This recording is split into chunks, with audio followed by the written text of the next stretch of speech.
माननीय सदस्य ने बहुत संवेदनशील मुद्दा उठाया है और मैं धन्यवाद दूंगा कि माननीय सदस्य उच्च सदन में इस प्रकार के संवेदनशील मुद्दों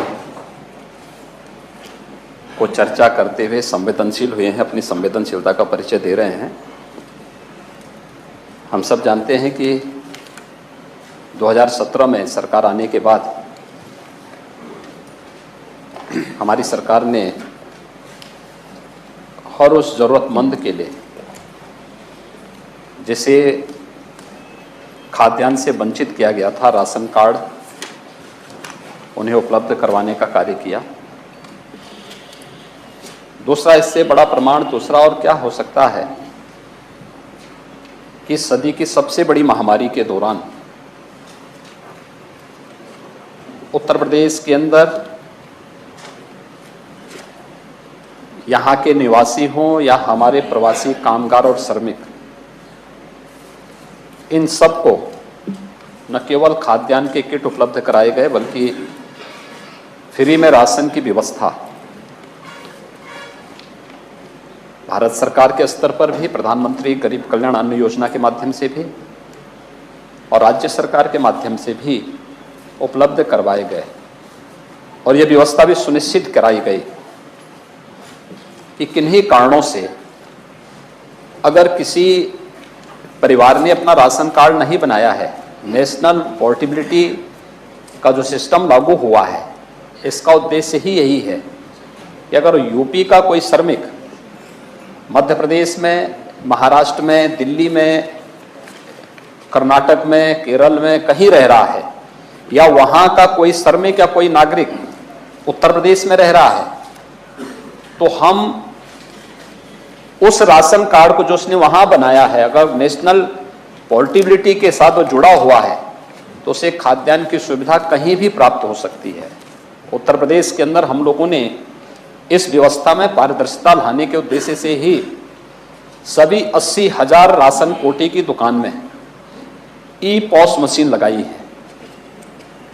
यूपी का नेशनल पोर्टेबिलिटी के साथ जुड़ाव के साथ ही हम आभारी हैं प्रधानमंत्री मोदी जी के, जिन्होंने पूरे देश को one nation one ration card के साथ जोड़ा। इसे आधार से लिंक करने के साथ ही ई-पॉस मशीन के माध्यम से कोई भी व्यक्ति राशन कार्ड भले ही उत्तर प्रदेश के अंदर धारक हो, लेकिन वह अगर महाराष्ट्र में रह रहा है, वहां काम कर रहा है, या महाराष्ट्र का व्यक्ति उत्तर प्रदेश में रह रहा है, उसे राशन की सुविधा भी यहां प्राप्त हो सकती है। और किसी भी महामारी का एक रहा है कि महामारी से जितनी मौतें होती थी उससे कई गुना मौतें होती थी उसके बाद के जो कॉम्प्लिकेशंस होते थे या भूखमरी से होते थे।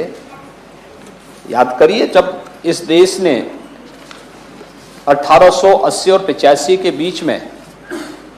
उस समय के राष्ट्रवादी मनीषियों ने और बंकिम चंद्र चट्टोपाध्याय ने आनंद मठ उपन्यास की रचना की थी, वह उस समय की त्रासदी के बारे में, अकाल और तमाम प्रकार की महामारियों से ग्रसित उस समय के भारत में कैसे मौतें हुई थी, बीमारी से भी और बीमारी से कई गुना मौतें भूख से हुई थी। हम आभारी हैं प्रधानमंत्री मोदी जी के, जिन्होंने देश के अंदर 80 करोड़ लोगों को फ्री में राशन की सुविधा उपलब्ध करवाई और उत्तर प्रदेश के अंदर 15 करोड़ लोगों को इस सुविधा का लाभ प्राप्त हुआ है।